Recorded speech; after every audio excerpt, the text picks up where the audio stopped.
Good day, everybody. It is Calxiyn here, and if you guys enjoyed this video, remember to subscribe for more Attack on Titan videos. I'm really excited for this week's episode and to see some flashbacks, some revelations, some explanations, especially about all the stuff that's happening with Zeke. So I'm super excited to see that. Remember that this is a reaction and discussion combination video, so you guys will see my reaction to the biggest moments, the coolest moments, the hypest moments, and then after that we will discuss using some screenshots and talk about like symbolism and theories and just characterization and all those cool things. So if you guys are down for that, you guys can continue watching, but if you would like to see my full reaction, it is up for patrons and YouTube membership members if you go to the community tab and press the join button, and that is my full timer and subtitle reaction. So basically it's a you press play when I press play sort of situation, and so if you guys want to see my full reaction to the entire episode and follow along yourself, you can do that. But this video again will be the coolest moments, and then after we will discuss, and so I hope that you guys enjoy. Let's just get into it. Oh,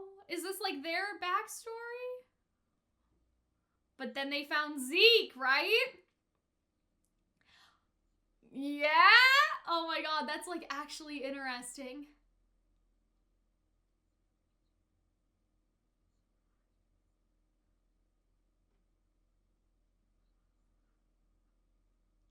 This is like actually really cool. Oh my gosh.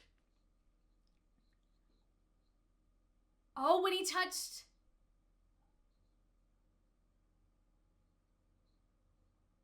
Yep.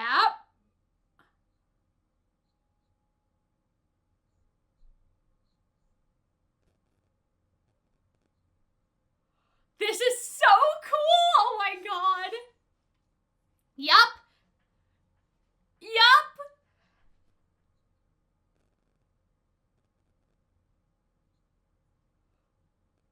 I mean, oh, and see, this is them finding out all like the technology stuff. I kind of ship Hange with this guy. Wow, Sasha, you can't just ask people. It's like that.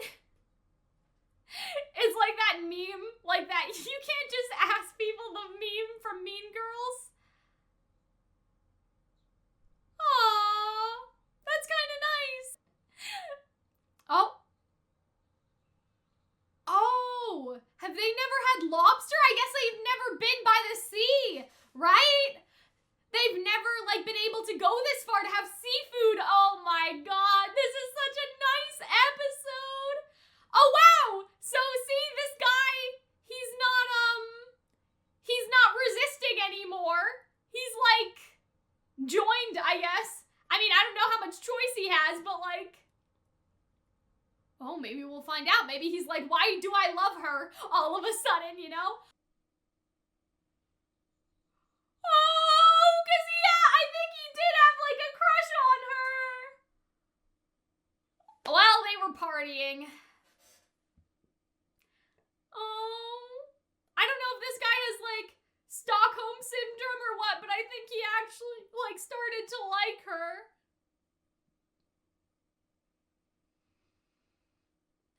Yep, a warrior candidate. Damn, oh my god.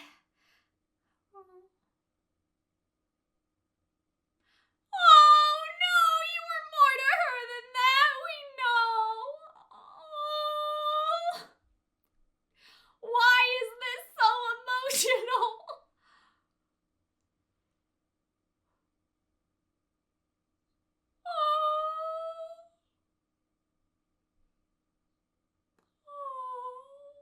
Oh, Connie.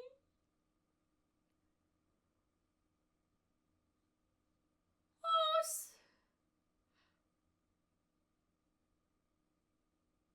is that Sasha's parents? Oh.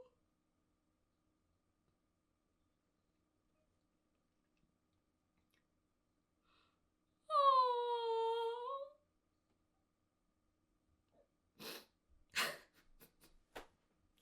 It's all about the food, but it's just so meaningful still. Please don't hate this boy, please. Yeah. Oh.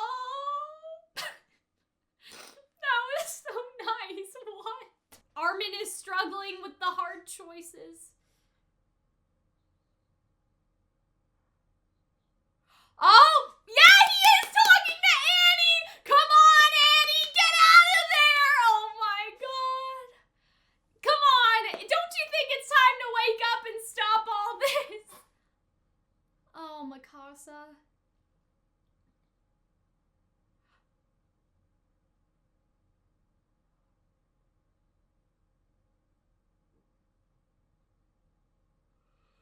Oh, boy. Whoa, Eren's ripped, bro. Holy shit. Oh, okay. That was a much tamer episode this week reaction-wise, but I think that the key is gonna be in the discussion.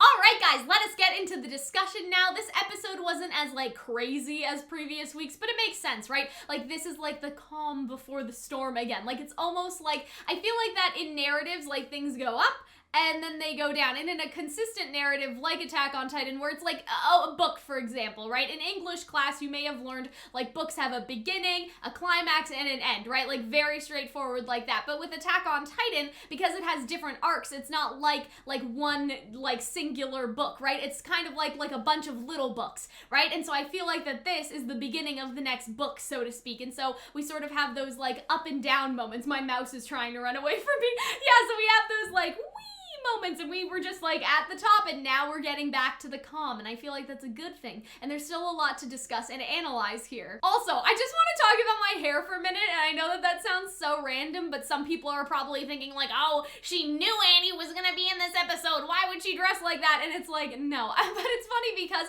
Hunter, who records with me for some of my other videos, if you guys have looked around on the channel, they came over today and they were like, oh, you're dressed like Annie for Attack on Titan, and I was like, no, my hair is naturally curly, and I just could not be bothered to deal with curly hair for the rest of the week, because like it's naturally curly, so it'll happen whether or not I do something to it, but I didn't want to have to deal with curly hair the entire week, like with school and exams when I usually have my hair in the ponytail anyway. So I was like, okay, I'm just gonna like try to make this like as straight as possible, like try to avoid the curls forming today, just throw it up in the ponytail, and then I'm done, because we're not recording for the rest of the week. So yeah guys, I'm just blonde. That's basically what I'm trying to say. I did not know, but I did say last week, I was like, wouldn't it be cool if we saw Annie again, because we're in the flashbacks, we're going back to Paradise. It seems like a cool like idea, and so I really like this scene with Armin talking to her. I thought that that was a really good scene. And it also has us in the flashback very naturally, right? Because I feel like that he's venting. This whole thing is venting to Annie. He's saying, you know, like he even says later, like, oh, it was fun 3 years ago, but now like my entire perspective has changed, right? And so he's really just venting to her because he doesn't necessarily need a response. I feel like that he kind of wishes she would wake up, and he also has Berthold's memories, so maybe he feels like he has some like kind of a weird connection with her now because he knows all of these things about her. Because I'm not saying like that he's confusing the memories or they fused or something, right? It's nothing like that per se, but I feel like that a lot of our personality, a lot of our feelings are based on our memories, and even though they're not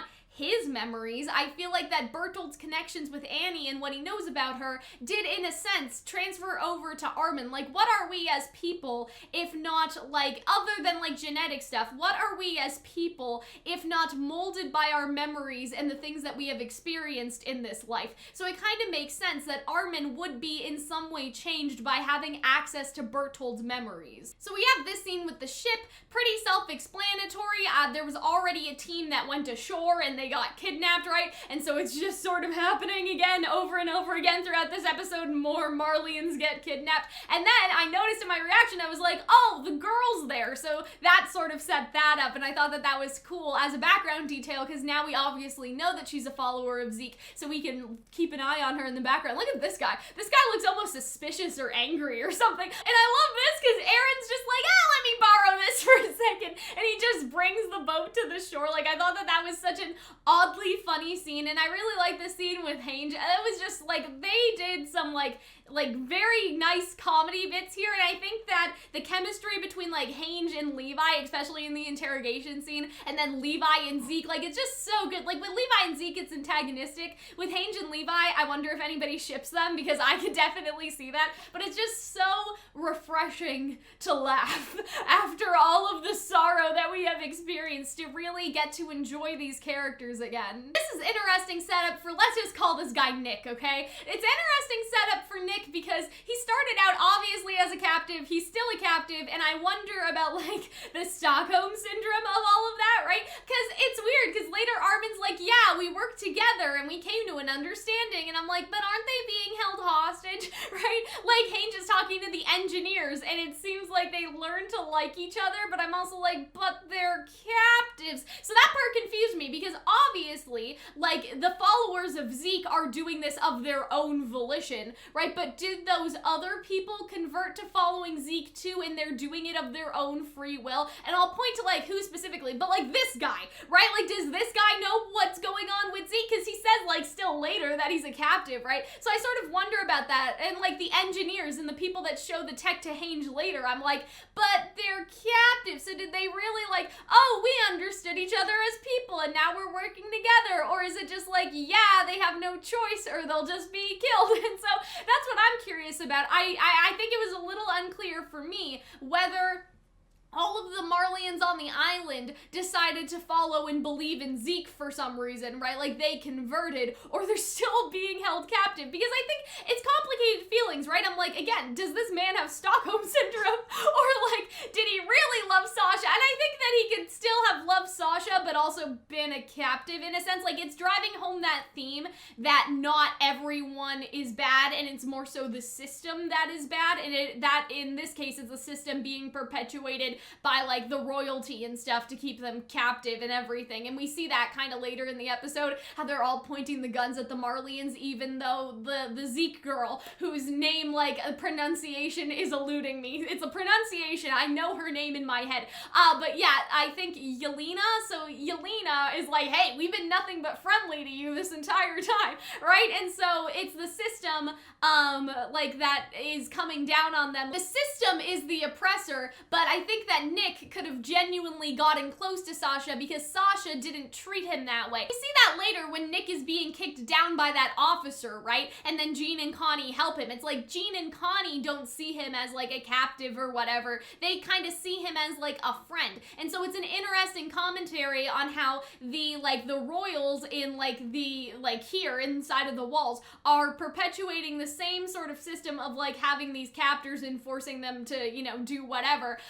Probably in a very similar way to what happened with Yelena, like how she explains later that they were powerless and they had no choice to become soldiers because Marley, like, took over their land or their homes and whatnot. And so it's almost sort of the same thing in that way, but at the same time, it's like the actual people that are, like, around that system, like Sasha and Connie and Jean, like, they're not necessarily bad. And so I feel like that nuance is something that's really interesting for the conversation about those sorts of characters, because they could have genuinely did like Hange or whatever, right? But then they're all just they have that system breathing down their necks. So if you guys didn't catch this line is actually parroted by Levi later. He says that to the next boat that they capture in, like, a couple scenes later. So I thought that was kind of funny, but I like this. Marley doesn't mingle with filthy blood, but then he's saying that in defense of Nick, right? He's saying that in defense of Nicolo, but Nicolo actually liked one of those people of quote-unquote filthy blood. So I feel like that's sort of interesting for this whole scene as well. Yep, and then she betrays him, and so this, obviously, we were probably expecting something like that, considering that we could see her in the background. At least I was like,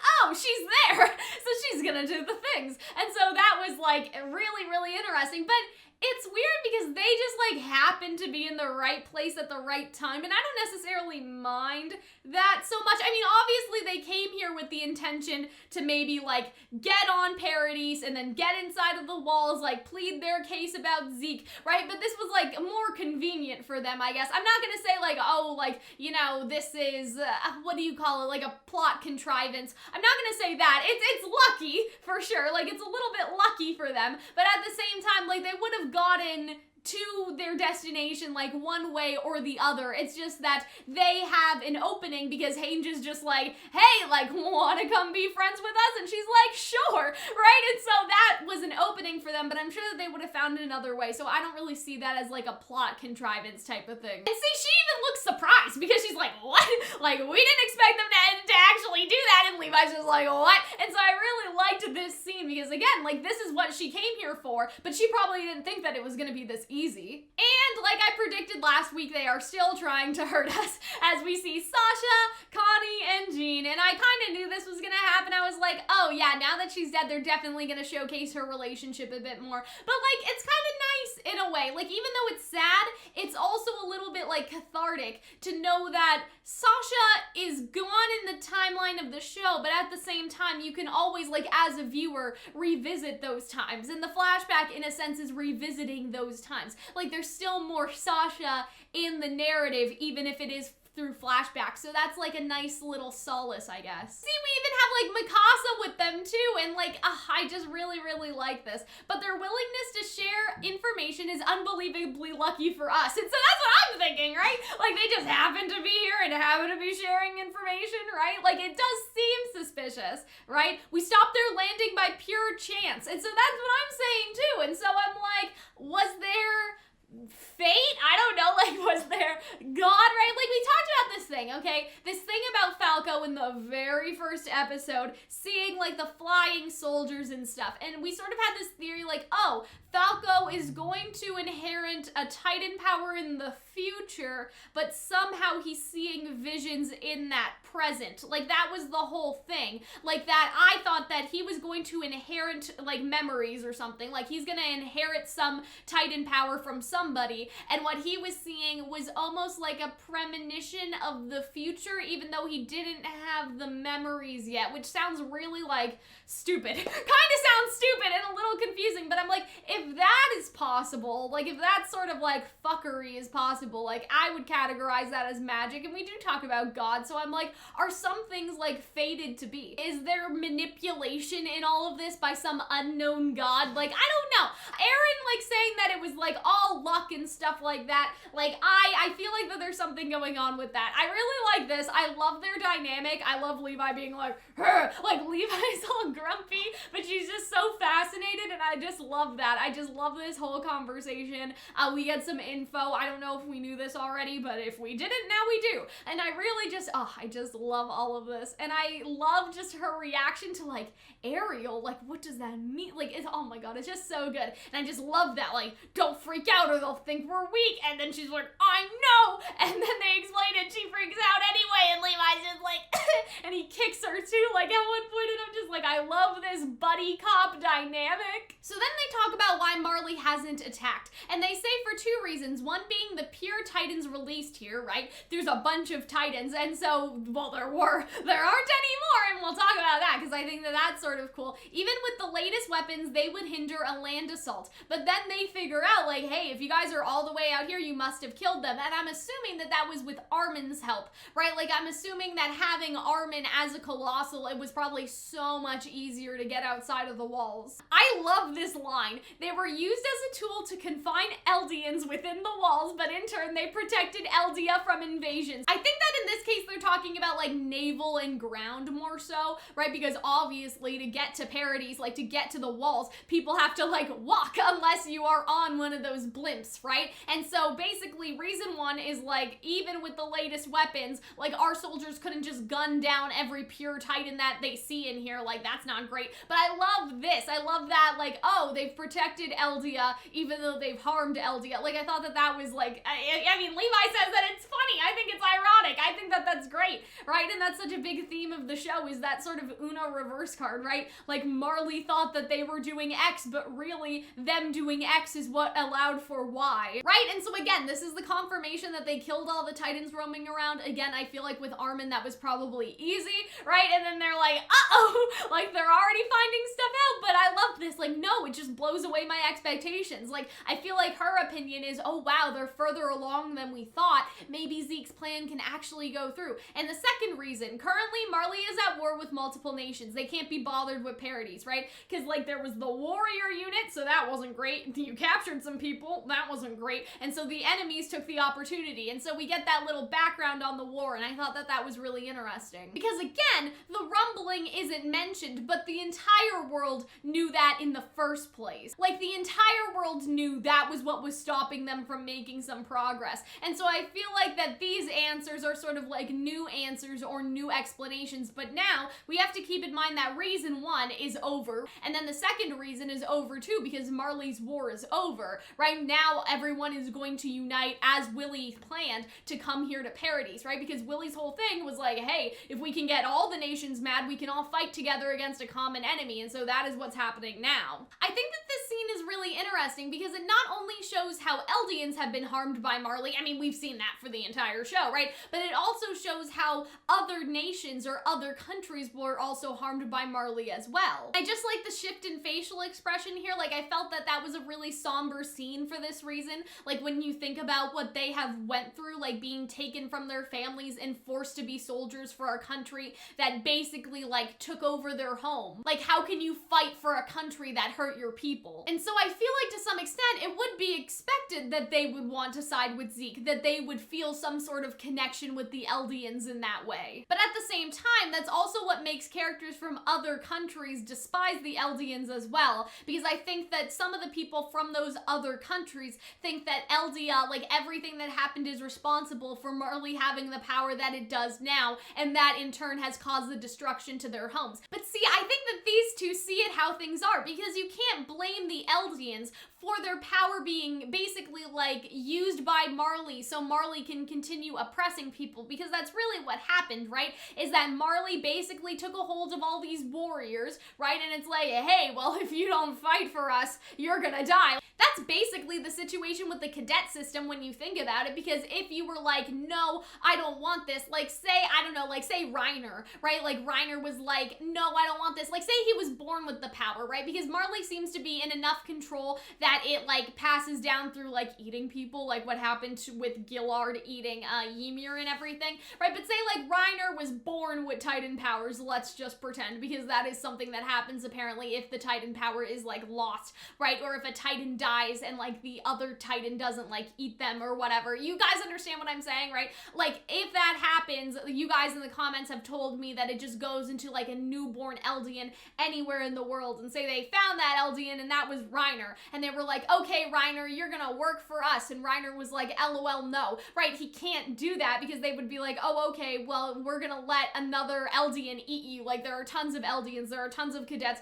we'll just let them eat you. So they don't really have another choice. It's not the Eldians' fault that the Marleyans have taken the power of the Titan shifters and are using that to oppress other places. Rather, I feel like these two, they see things for how they are, that Marley has caused like a lot of this, right? The harm to the other countries, the harm to the Eldians, and if Marley can be dismantled of that power, hopefully the world would be a better place. And part of dismantling Marley's power is freeing the Eldians, which is why they sympathize with Zeke's cause. That's how I see it anyway. But what I'm curious about is the actual conversation that went down. Like, she acted like she just looked into his eyes and they became followers of Zeke, but I'm like, but what was the actual conversation? How did he come to trust them? How did he know that they could trust them? How did he let them in on the little like Eldia restorationalist secret? Like, how did they actually get involved? Like, this gives us a hint that she probably reached out to him and started following him, and then naturally, like, eventually she found out what he was really planning and like what he was really doing. But like, I don't know, I wish that they went into depth about this a little more. Maybe they do in the manga,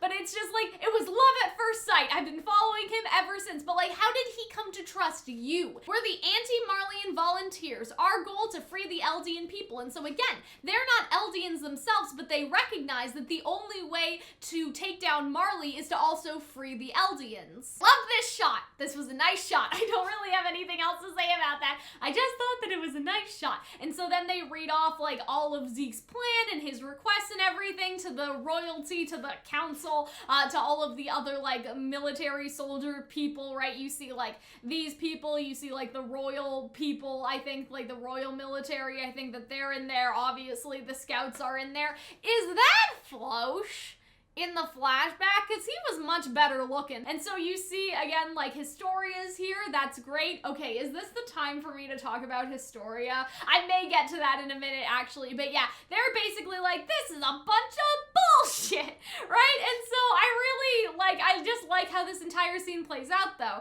right? According to Zeke, he has a secret plan to solve the Eldian issue. To carry it out, it requires the founding titan and a titan with royal blood. With both, the world can be saved. And so that's when Eren realizes that Zeke's telling the truth and they should side with him. And see, I think Armin picks up on this, which is interesting because it seems like Eren is keeping some secrets in a way, and then Armin kind of does this later, right? Like, he does that with like, oh, nothing to see in Bertolt's memories, ha ha ha, right? We get that sort of scene with Armin later, so I feel like Armin's almost doing it like back, if that makes sense. Like, Eren's keeping secrets, Armin's also keeping secrets. Like, their relationship just seems a little bit frayed, but I feel like that this plays into what Armin was saying. Like, I thought I knew Eren better than Mikasa, but I was fucking wrong, I guess. One time I was able to use the founding titan's power was when I touched a titan with royal blood. And so it shows us the scene, right? Now, I'm gonna be perfectly honest with you. I don't remember this scene, but I'm pretty sure that an observant viewer could have remembered this, right? Because this titan shows up a couple times. I think that this titan is the one that actually ate Eren's mom.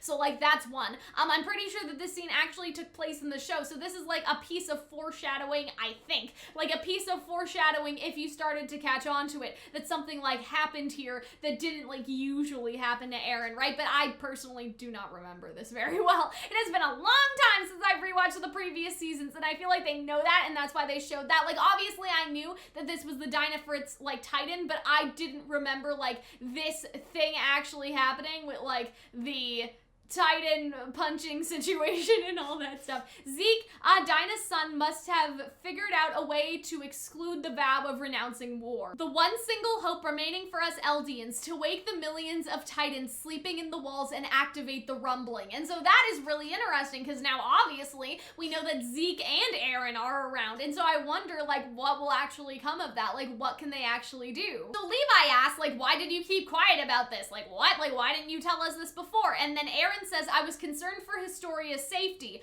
I couldn't let her get made into a titan based on some hunch of mine, right? Because basically the idea is that they could have turned Historia into a titan, Eren could touch her for a really long time, and then unleash the rumbling. Like, I think that that's the implication here. I couldn't let her get made into a titan based on some hunch of mine. I mean, I don't think you can let her get made into a titan, period. Like, obviously it's the job of the queen to sacrifice herself for her people, but at the same time, like, could you really? Like, even if it did work, could you really, right? And so I have an unfortunate idea, guys, and it is truly a cursed idea. But here's the thing, when they were talking about this whole royal blood thing, so if Historia has royal blood and Zeke has royal blood, would it not stand to reason that they would have a fully blooded child, like a fully royal blooded child to some extent, right? Because Eren's dad wasn't like fully royal blood, obviously, and so that part, like, you know, like a Zeke is like half royal blood, but he still has royal blood,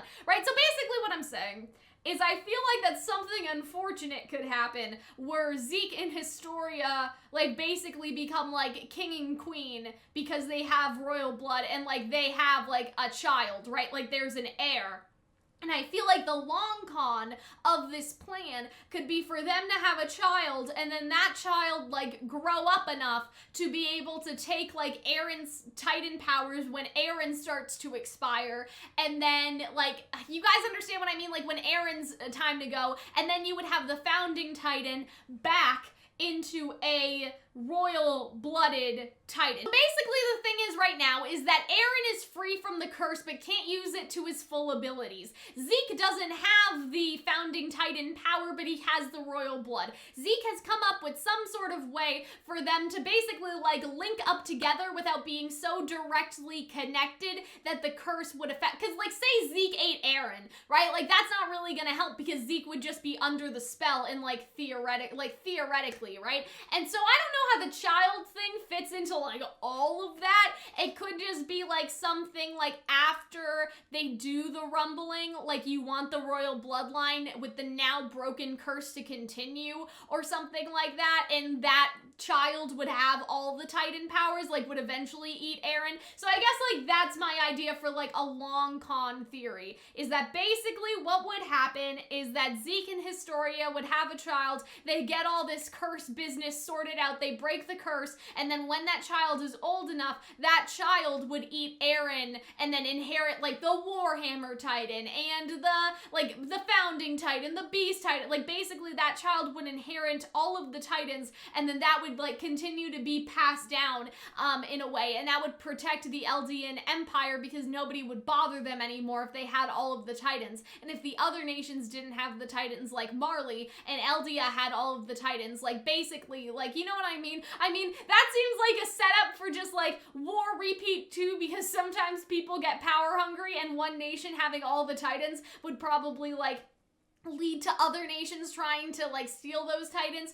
or Eldia as a nation wanting to conquer all of the other nations. Like, it's not a perfect thing. Anyway, I just feel like, I don't know how yet, but I feel like there's gonna be some weird royal bloodline children situation going on with Zeke and Historia. But I haven't put all the pieces together, and I guess it's just because I don't understand how like Zeke and Eren's thing is gonna work yet exactly. To protect the island from Marley's scout ships, we need volunteers without their wireless radio, right? And so then they basically like kidnap more Marleyan soldiers and their technology to basically, you know, be volunteers, right?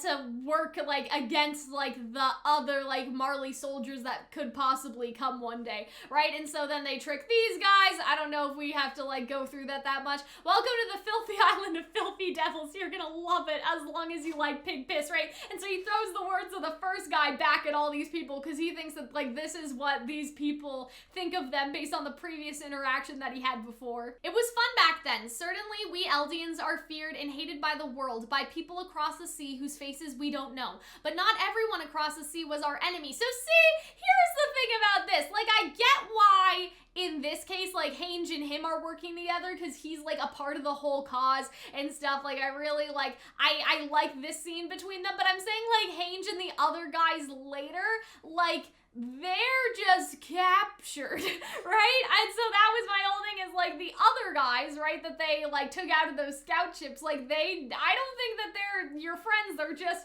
you know, kidnapped, right? But I do like this scene. I really like this scene together with them. This reminded me, we need to Photoshop this meme. Look at him, look at Jean, like Sasha, inappropriate questions. But I don't know, like I just really liked this scene because our creator thought it's more interesting with a mix of people. And so I really like this facial expression. Like, he's just so like suave, I guess. I don't know how to explain it. But I feel like that they're all interested because like they haven't necessarily like thought of stuff like that. I guess because he's talking about like God, right?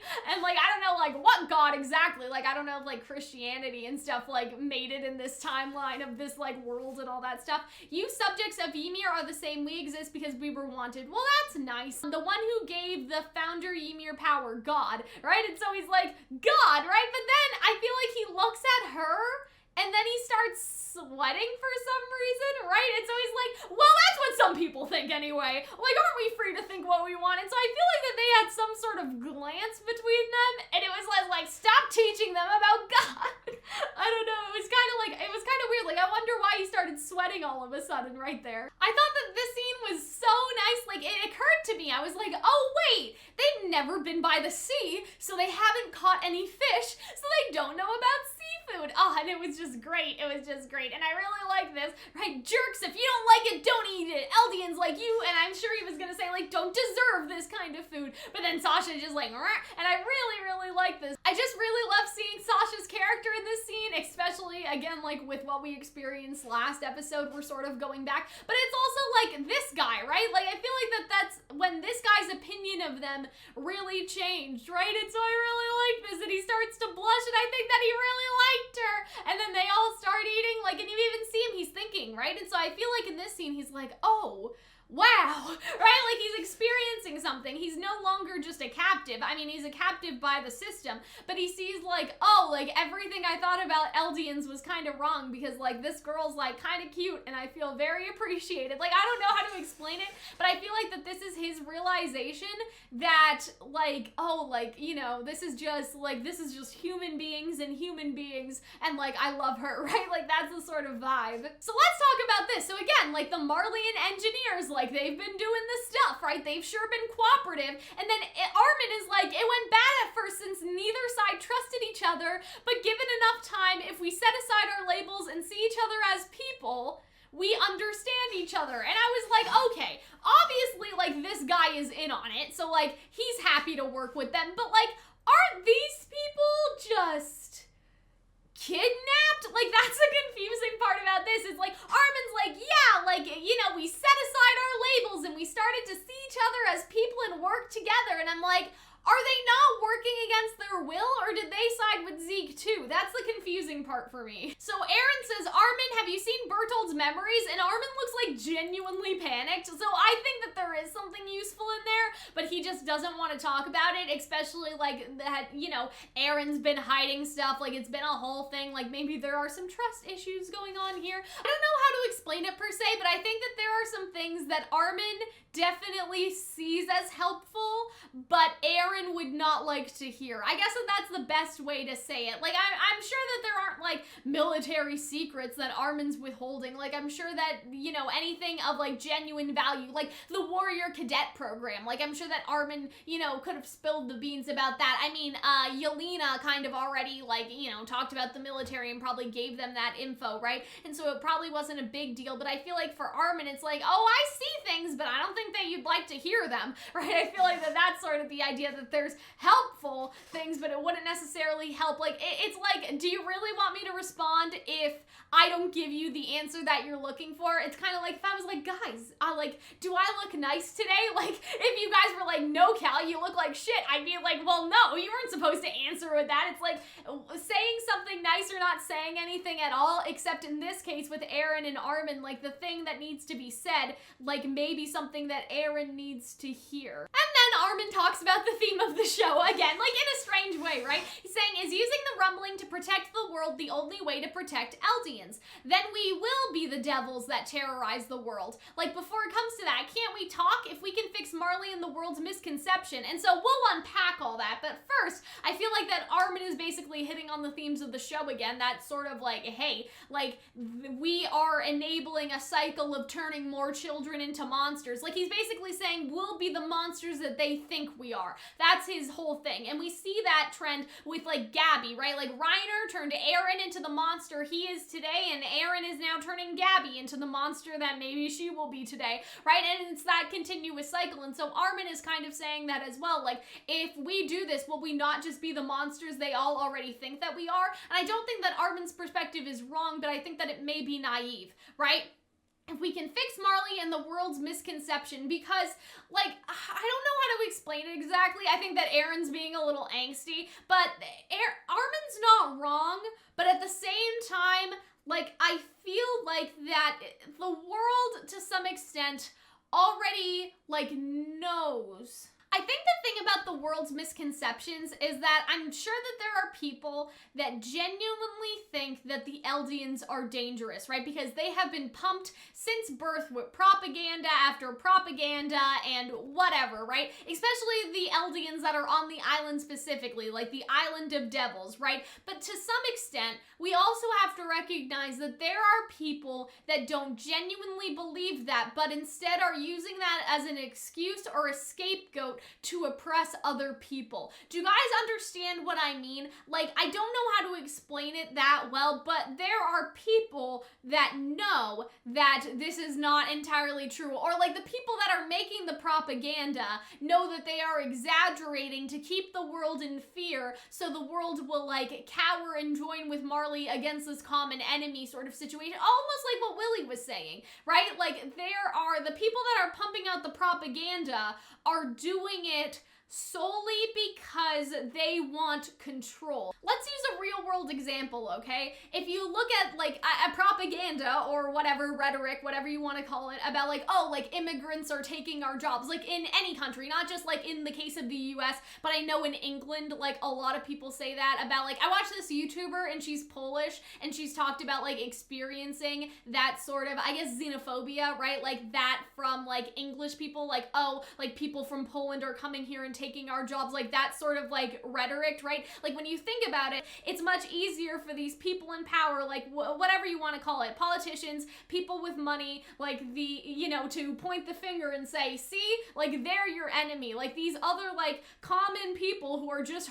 as hardworking as you are, they are actually your enemy, not us, not the politicians who don't do anything but line their own pockets, not like the billionaires who hoard all this money when they could be giving like higher salaries and it would cost them like literally nothing, right, to give these people like higher like living wages and all of that stuff. It would not even like put a dent in all of the billions that they already have. Like when you think about like stuff like that, it's always like those people in power, they point and they're like, see them, they're your enemy, when really they're just bamboozling you. They're using that to trick you. So yes, like to some extent, I'm sure that Armin's right. If we can just clear the misconceptions about us, you know, like they wouldn't want to be at war with us anymore. But Armin is also thinking in this naive bubble that everyone genuinely thinks this and that this is a misunderstanding that can just be cleared up, when the reality of the situation is that the people in power already kind of know they just want to do this for the resources that are on Eldia in general, that are under Eldia on the land. Like,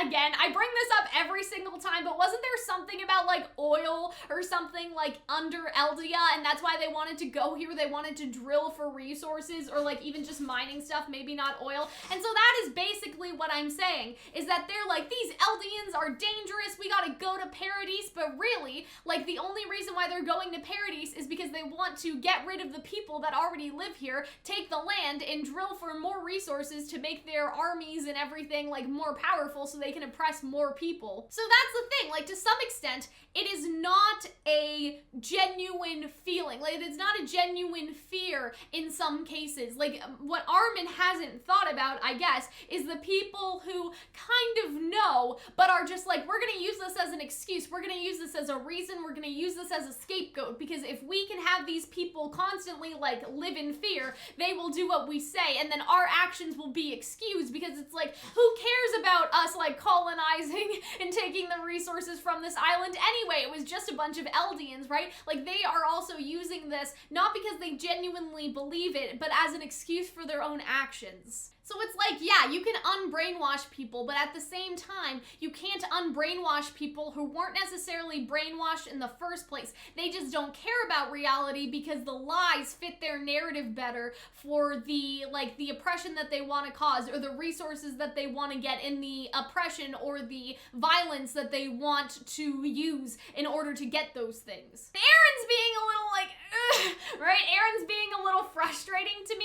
but I also understand, like, his perspective as well, right? I guess. There's Marleyans who like us too, and then he says, how many? Most Marleyans are sitting in prison cells, and so I feel like that's probably a reference to either, like, people who sympathize, or do they mean the Marleyans that are already here, like the ones that are on Paradise are in prison cells? And so Armin says, yeah, we need time. That's right. And to buy us that time, we got to keep them at bay. And so this is where I feel like that Eren and Armin's perspective, like Eren's not necessarily wrong and Armin's not necessarily right. Like it's sort of one of those things where the show is really trying to push that, you know, no one is right and no one's completely wrong. Like there isn't this like black and white, Armin is right, Eren's wrong, fuck Eren sort of situation. Like Eren is looking at it somewhat realistically more than Armin is. And then Armin says, I can't help but think, could there be some other path? And that's in response to we see the Sasha death scene again. I thought I understood Eren better than anyone, even Mikasa, but I don't know anymore. And I think that that's just true. Like, that's just true with everything that has happened, like, so far, like, with their relationship. Like, Eren hiding stuff, and Armin notices that, and just, like, the fallout of, like, this plan. Like, I feel like that it's really straining their relationship, and, like, this isn't the Eren that I thought I knew anymore. Alright, so let's talk about Mikasa. So Mikasa's at the grave, and I actually like how the flowers keep piling on, and I wonder if there's a specific meaning. Nick does bring roses, and so I feel like that may be like an inclination of like the romantic stuff, right? Like the romantic things that I'm reading into, but I wonder like who brought these ones. I'm assuming Mikasa brought these, and so I would wonder what these mean in like flower language, right? But I don't know what kind of flowers those are, so I got nothing. Like, I'm not really sure what they are, and so I can't really say, like, oh, those are such and such, let's Google it. Let's Google what yellow such and such mean. So I really like how this scene was done, because I feel like it illustrates the point I was trying to make earlier, right? Like, this guy, he kind of looked like one of the older guys, probably one of the guys in Historia's, like, thing, I don't know, like the council and everything like that, like one of those old guys, right? And he's just beating on Nick, and then Jean and Connie come in and they rescue him, right? And so I feel like that this is almost a representation of what I mentioned earlier. Like, this guy is obviously, like, you know, maybe like somebody in a more like powerful position compared to Jean and Connie. Like, obviously they're in a powerful position too, but I feel like that this guy, like in an abstract sense, could be representative of like the royalty and the like sort of political system, the council of like Paradise, and of like, I guess we're calling it Eldia right now. And so like, I feel like that he is, you know, kicking him down, all of that stuff. Like, yeah, the Marleyans can piss off. To some extent, the situation with the Marleyan captives is them also like being oppressors in a sense. Like, you basically kidnapped these people and you're like, hey, if you don't work for us, we'll kill you, right? Like, what else can that be called, right? And so it's basically like using the threat of violence to make them comply, right? And so they are using like their power in that way, if that makes sense. And so they are like doing that to the Marleyans, right? But then you have, I guess, like, he's representative of the system. The system is doing that to the Marleyan captives, but the Marleyan captives themselves, like, you have like Jean and Connie, like, I feel like that they don't see him as, you know, a Marleyan to beat down, because that just like that, you know, continues the cycle of abuse. Like, they see him kind of as their friend, I would say. And I think that he saw Sasha kind of as his friend. So you guys understand what I'm saying? I feel like that this guy is again representative of the power systems, and then these three are more representative of the people within that system. It's like how the guards, right? How the guards treated, like, you know, Falco and Gabby just as regular kids. They didn't treat them as like dirty Eldians, like, as the show like it continues, or like Island Devils or whatever, like, you know, as we've continued to hear throughout the show. They just treat them as people. And so I feel like that they are more like the people within this system, even though they're supposed to be opposing, or one is supposed to be under the other. Like, even this guy says later, like, I'm just a Marleyan captive, but like, I would love to cook for you sometime, like, right? Like, all of that stuff. There's the system that is enforcing this like power dynamic, but the people within the power dynamic don't necessarily conform to that power dynamic. Instead, they don't treat him like that. They treat him as more of a friend. And then he leaves the roses, right? We know that they weren't there before. So I think that he leaves the roses. And so I see that as more of like a romantic thing from him, possibly. And so I think that that's sort of interesting. It was no ordinary girl. She'd been trained, a warrior cadet. And so obviously, like, he knows a bit more about that than they do. I mean, I'm sure they're aware at this point, but like, he is, you know, just shocked by all of this, and it's just like, it's just so sad for them. And he even says, like, what were you guys doing? And they say, like, you know, we let our guard down. They were partying a little bit preemptively, right? And they let their guard down, and so then they say sorry, right? And then he's like, well, don't apologize to me, all I did was cook her food. But you can see that it meant more to him than that. And so I feel like that this is Connie's way of being like, you gave her more than just food, like, in a way. Like, food is what united us, but there was more than just food. Like, there was friendship. What do you think about this, Connie? Sasha and I were like twins. It feels like half of me was gone. And so I feel like that again was a really like touching part of the scene. And then we see Sasha's parents, and I didn't realize that Sasha, I guess, like, that's Sasha's sister, and I didn't like realize that before. I didn't know that she had a sister. I mean, we may have known before this point, but yeah.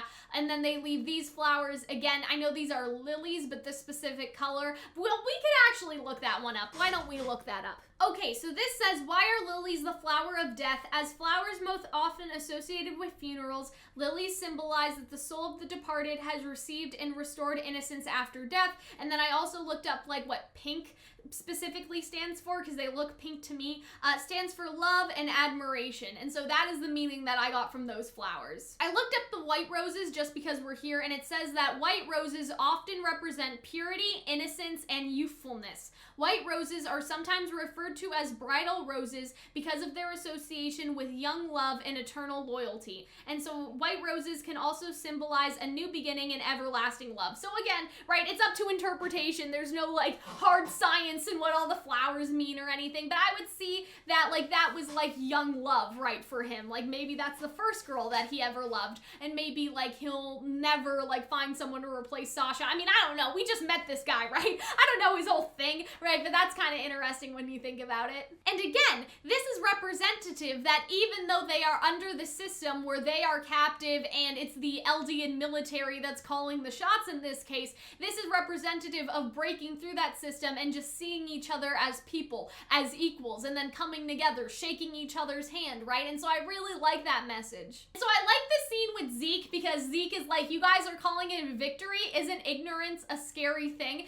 And so I feel like that he's commentating on like, was it really a victory? Like, I'm not exactly sure what he meant to say here, because he was even like, hey, like we did a lot of stuff, right? Like that was the whole thing. Like now you have a founding titan with royal blood. Like was it worth that 8 people that you lost? Like that was last episode. So I thought that that was kind of like weird, you know, to have in contrast to this, but I think that this may just be a commentary on the overall effect of like propaganda in a sense. Like Eldia is obviously like painting themselves in a good light. Like you want that like feel good, like, yeah, we won, right? Even though the battle is like just barely starting. Like they almost barely got a victory, I guess you could say. So then he says, isn't ignorance a scary thing? And again, like maybe I'm missing something of this line, but I feel like it's sort of a reference to like the Marleyan newspapers. Like the Marleyan newspapers are obviously going to paint themselves in a way that serves like Marley as a whole. And so I feel like that what may be happening here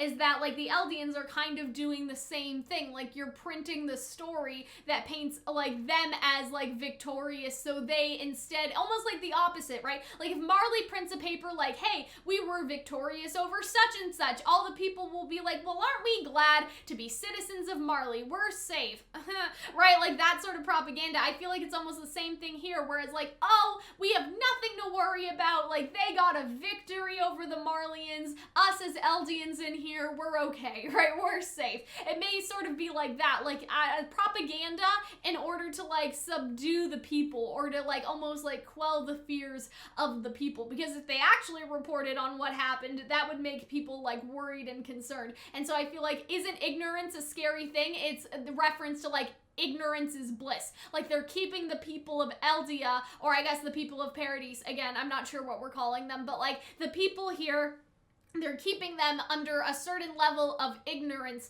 in order to not freak them all out. I really liked the conversation with Levi. I just love their antagonistic energy, right? Levi's like, if I kill you now, like I want to, and send you back to Marley and tell everyone you were a traitor, you know, your family would die.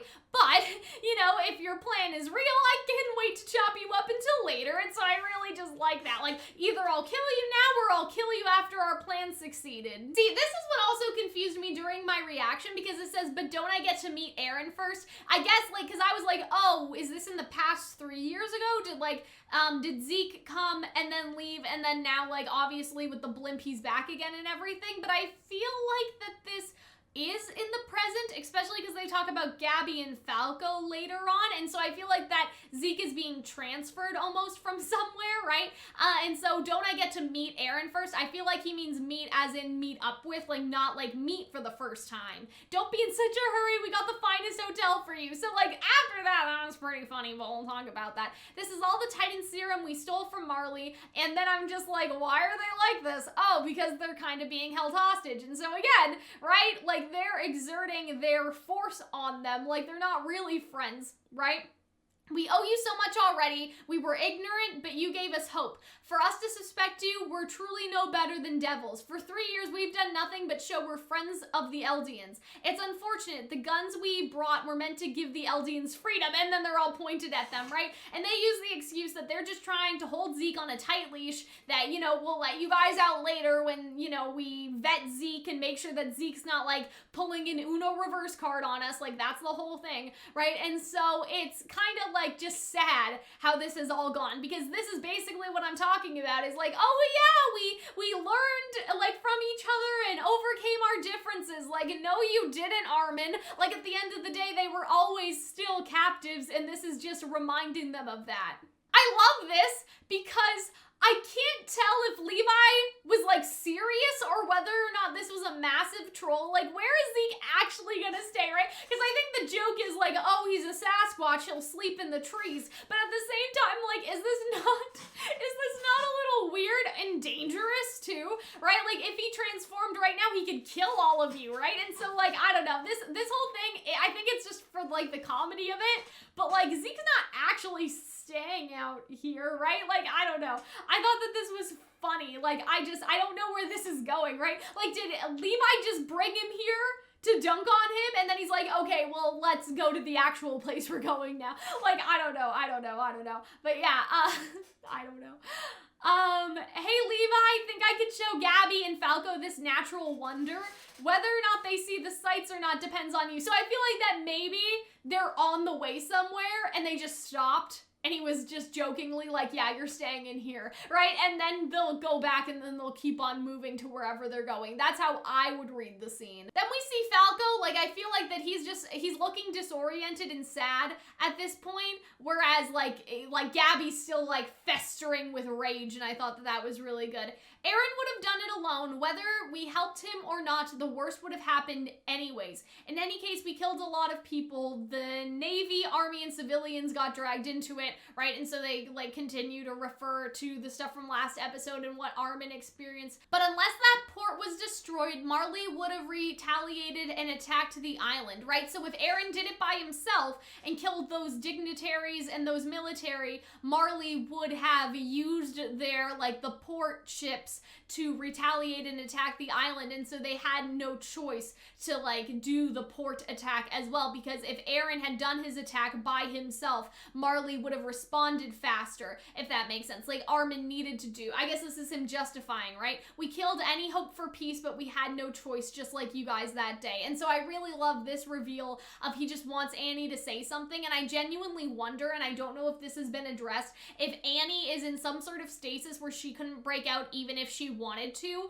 or if she actually hears Armin and could finally set herself free if she thinks that, like, oh, well, Zeke is coming, clearly, like, the tables have turned, or whatever, like, maybe I should, like, try to, you know, buddy with the winning side now. Like, maybe she sees, like, Marley may not be hot shit anymore, right? So yeah, I just wonder if she can break herself out, like, if she, like, hears all this, like, if other people have come to talk to her and she's like, I'm not giving you shit, I'm not coming out of here. But maybe, like, with Armin talking to her, she could be like, you know what, I'll decrystallize. I have a feeling that she can't decrystallize even if she wanted to. But then, like, the question would be, is that the same as the Warhammer Titan? Like, would the Warhammer Titan be trapped in there, like, for all eternity if Gillard could not crack her open? Because that was the whole thing, is that, like, Gillard's power is almost supposed to be used in tandem to break out the warriors if they crystallize. And I guess my third question would be, now that Eren has the Warhammer Titan powers, could that somehow enable him? Like, I know at that point you're just putting crystal against crystal.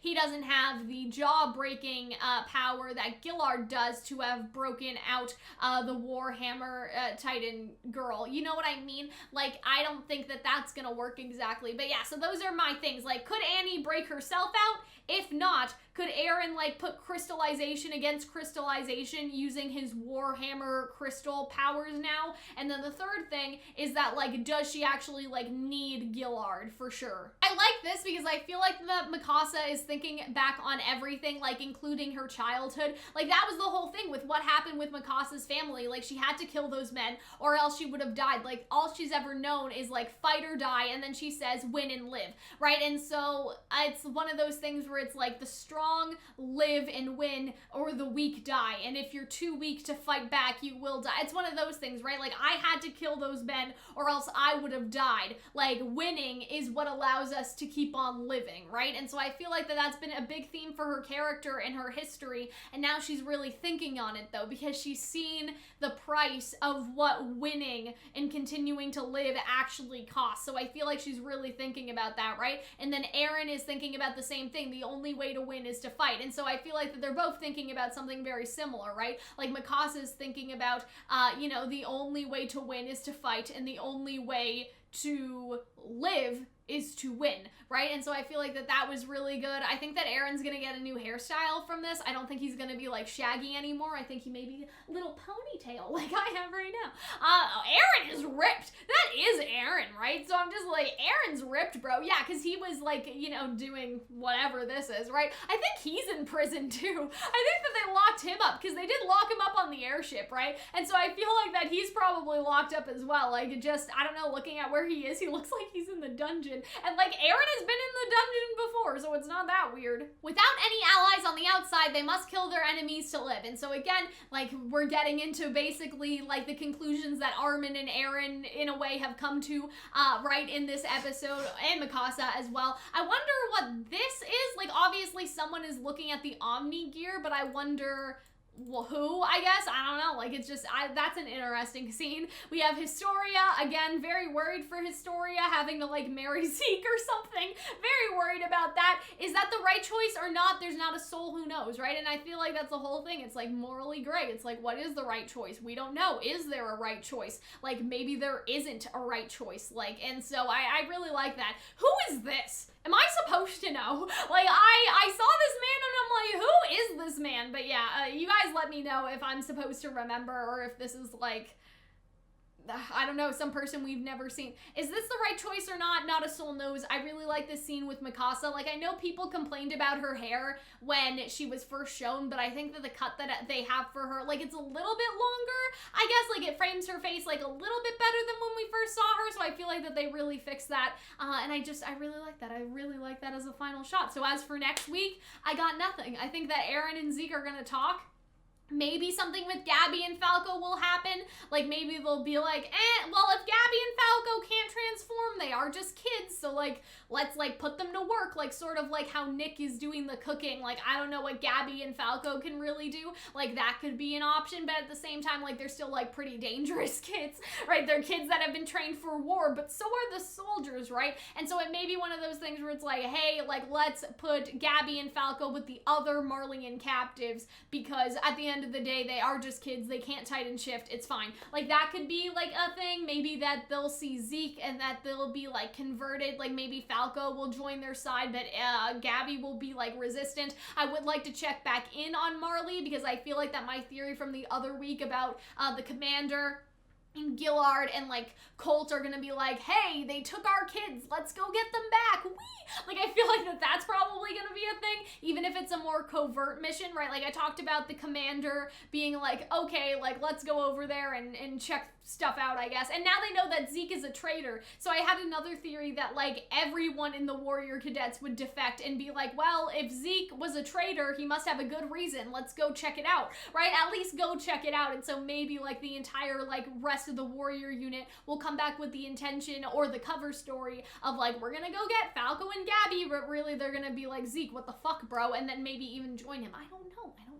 But I feel like that there's a lot to unpack here. So yeah, I feel like that's basically it from me, guys. I look forward to next week, and I will see you guys in the next one. I think that's all I gotta say. Remember to subscribe, join the Discord, all that type of stuff. The full reaction is on Patreon, but I'm sure that you guys get that already. And yeah, that's all from me. I will see you later. Bye!